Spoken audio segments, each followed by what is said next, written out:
अस्सलाम वालेकुम friends, welcome back drama serial ज़ब, जिसकी आने वाली एपिसोड में हम देखेंगे कि रमला जो कि निकाह से पहले जाती है ऑन के पास, ऑन के सामने अपना दिल खोल कर रख देती है। इतनी मोहब्बत करती है ऑन से, मगर ऑन को शायद रमला की मोहब्बत का एहसास ही नहीं। हत्ता कि ऑन तो खुद किसी से मोहब्बत करता है, फिर इतना सख्त दिल कैसे हो सकता है। मतलब वो रमला को आराम से भी तो इस रिश्ते से इनकार कर सकता था, मगर उसने तो रमला को धुतकार ही दिया और ना चाहते हुए भी रमला को शामी के साथ ही निकाह करना पड़ा। हत्ता कि वो शामी जैसे इंसान को तो देखना भी नहीं चाहती, इसके बावजूद निकाह उसी से ही करना पड़ा। अपनी किस्मत पर ही आकर रो रही है कि उसके साथ क्या हो गया। अगर ऑन हाँ कर देता तो वो आखिरी टाइम पे भी शामी को मना कर सकती थी, मगर किस बेस पर मना करती। सामने कोई होता तभी मना करती ना।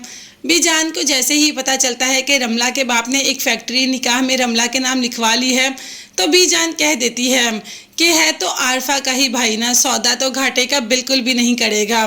पढ़े लिखे जाहिल हैं, सब काम कर लेते हैं और दूसरों के आगे ये शो करवाते हैं कि हम पढ़े लिखे हैं। अब आरफा को पता चलेगा जब अपनी ही भतीजी इसके सर पर नाचेगी। आरफा ने तो अपने हाथों से अपने ताबूत में एक आखिरी कील भी डाल दिया। अब देखते हैं कि रमला जब आरफा की बहू बनेगी तो क्या गुल खिलाती है।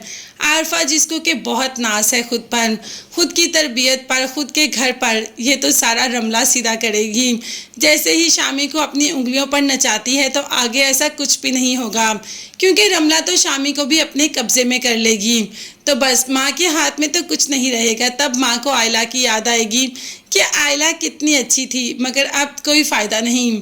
फिलहाल तो रमला शामी से नफरत करती है। शामी जो कि दुबई जा रहा है तो उसे कहती है कि जाने से पहले ये डिवोर्स पेपर्स पर साइन करके जाना। ऊपर से ही आरफा आ जाती है, डिवोर्स पेपर्स तो फाड़ देती है, मगर साथ ही साथ रमला को भी अच्छी खासी बातें सुना देती है कि आखिर तुम चाहती क्या हो।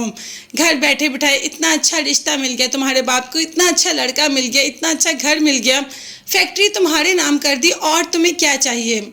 रमला को सिर्फ और सिर्फ ऑन चाहिए, मगर पता नहीं किसी को ये बात समझ क्यों नहीं आती और ऑन को सिर्फ और सिर्फ आयला चाहिए। आज दिल भरा करके ऑन अपने दिल की बात आयला से कर ही लेगा। जैसे ही आयला बैठी होती है ऑन को देखकर जाने लगती है कि ऑन उसका हाथ पकड़ लेता है। आयला कहती है कि तुमने मेरा हाथ क्यों पकड़ा। अब ऑन को ही बताना पड़ेगा ना, मोहब्बत ऑन जो करता है। तो ऑन ने कह दिया कि तुम्हें मेरी आंखों में कुछ नज़र नहीं आता। आयला तो ऑन की आंखों में देखना ही नहीं चाहती। खैर अपना हाथ झटकाकर वहाँ से भागकर चली जाती है, क्योंकि अब वो कोई ऐसा रिस्क, कोई ऐसा कदम नहीं उठाना चाहती। पहले ही उस पर काफ़ी बदकारी के इल्ज़ाम लग चुके हैं। अब देखते हैं आने वाली एपिसोड में आयला को ऑन की मोहब्बत पर यकीन होगा। सब्सक्राइब